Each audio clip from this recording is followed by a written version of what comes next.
کہ فاٹا کا نظام ختم کر دیا. سب سے بڑا نقصان یہ ہوا کہ فاٹا کا پرانا نظام ختم کر دیا.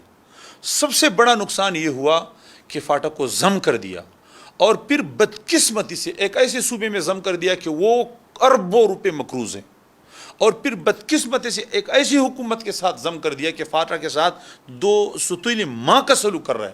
یہ صوبائی حکومت کیا امن و امان کا ذمہ دار ہوتا ہے قانونی طور پر یا نہیں؟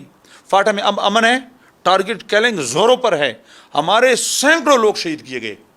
یہ پرسوں جو ہمارے ایک ہفتہ ہوا تقریباً, میں حرم شریف میں تھا کہ قاری سمیع الدین صاحب جیسے امن کے سفیر کو گولیوں سے بھون ڈالا, شہید کر دیا. مولانا نعمان کو شہید کر دیا, ملک مرتضیٰ کو شہید کر دیا, عبدالسلام صاحب کو شہید کر دیا, مولانا فاضل کو شہید کر دیا, مفتی سلطان کو شہید کر دیا, قاری الیاس کو شہید. میں کس کس کو گنوں؟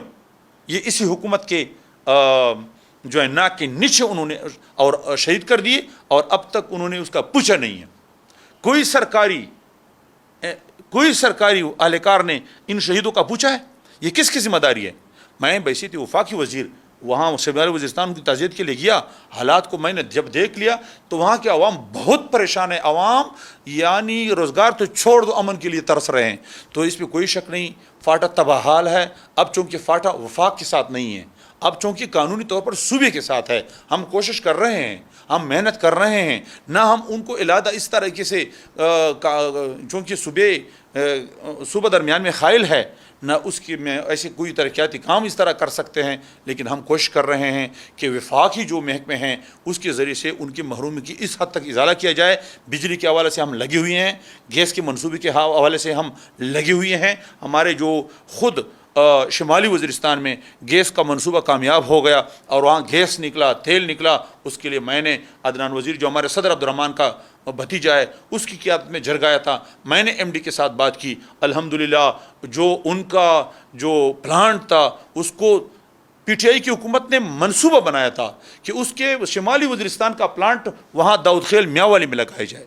میرے اپنے ذاتی علاقے میں جو میرا اپنے املاک میں شامل ہے, میرے قومی املاک میں شامل ہے, وہ گھسگوبے کے گیس کا پائپ لائن کا جو سروے کیا گیا تھا اس کا نقشہ موجود ہے. انہوں نے داؤد خیل میں اس کے ڈسٹریبیوشن پلانٹ کا منصوبہ بنایا تھا, ہم نے ناکام کر دیا.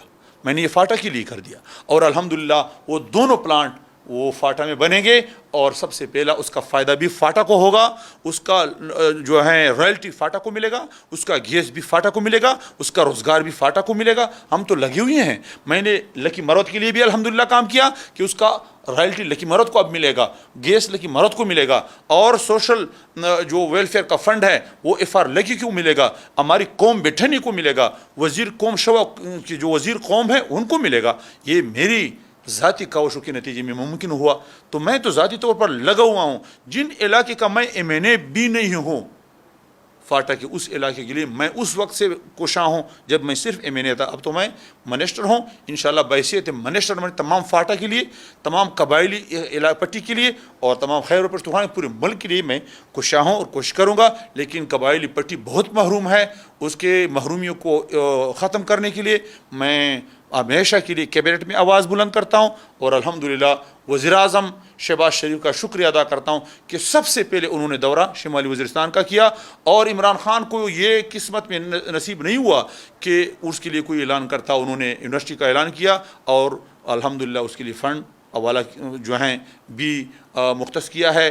وہاں انہوں نے ایک بڑے ہاسپٹل کا منصوبہ جو موبائل ہاسپٹل ہے ان کا کی منظوری انہوں نے دی, اور الحمدللہ وہ خیبر پختونخوا کی طرف بھی آ رہے ہیں. اس حوالے سے بڑے بڑے منصوبوں کا اعلان بھی کریں گے انشاءاللہ. تو انشاءاللہ ہم لگے ہوئے ہیں کہ اس صوبے کی محرومیاں جو اسی حکومت کی نتیجے میں تباہی کے بالکل آخری دانے پہ پہنچ چکی ہے, ان محرومیوں کی خط المقدور ازالہ کیا جائے. تو بہرحال ہم لگی ہوئی ہیں, جو کچھ ہم سے ہو سکتا ہے. پاکستان اگرچہ ان 4 سالوں کے نتیجے میں ایسے کرائسس کا شکار ہے, معاشی تباہی کے آخری دانے پر ہے کہ بالکل دیوالیہ پن کے کنارے پہ ہے, اور اب ان کے ریزرو میں جو ہیں جو چند ٹکے باقی ہیں, جو ڈالر باقی ہیں, یہ ظالموں نے ان کو بھی تباہ کر دیے. وہ جو تقریباً 23 ارب ڈالر تھے انہوں نے اس میں 3 ارب ڈالر پہ پہنچا دیے. اور کتنے دعوے کر رہے تھے. یہ آج کل جو مہنگائی ہے, جو ملک پہ تباہی پھیلی ہوئی ہے, یہ 4 سالوں کا نتیجہ ہے. اللہ تعالیٰ اس ملک کا بھلا کرے. بہت بہت شکریہ جی مفتی عبد